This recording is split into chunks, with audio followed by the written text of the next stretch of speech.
Well, you may can tell that I'm standing on Church Street. Notice, if you would please, the TV tower's behind it, got the American flags.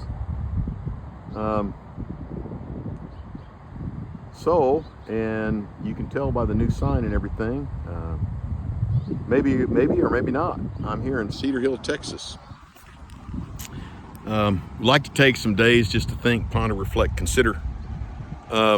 So I'm here on Church Street. The ironic thing is that there ain't no church on church. I talked with my buddy, shout out Rob Frankie, former mayor of Cedar Hill, married to Janae. Janae's family are Cedar Hillians. Her mom is still living, very sharp. She's 90 years of age, and she says that as long as she grew up, when she was young, there were 4 churches in Cedar Hill. There was the Baptist, by the way, First Baptist, goes all the way back to 1850. Their location used to be where the Little Bethel Cemetery is in Duncanville. And the former pastor, Scott Blair, told me, he said, they had to move. And I said, why? He said, the church burned down. And I said, how did it burn down? He said, Indian raid.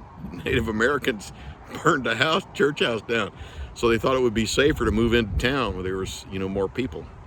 So you had the Baptist, you had the Methodist, you had a Nazarene church. There's a different church meeting in the old church house now. And then, of course, the Church of Christ.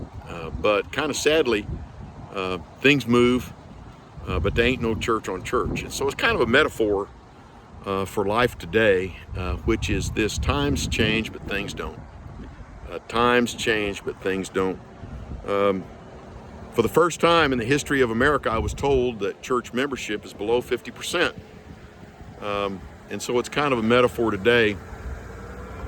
Ain't no church on church. And then the other metaphor is simply this: a lot of folks just not in church. And so today, like I say, is a day where we think, ponder, reflect, consider.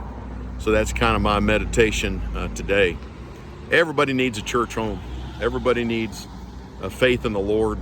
Everybody needs a promise of not only time, but eternity.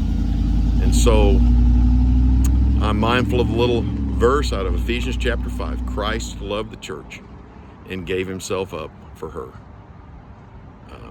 Ain't no church on church no more. But there are churches in Cedar Hill, and they are vibrant, sharing the gospel, doing good work in the community. And for that, I'm truly grateful. God bless you. Have a good evening.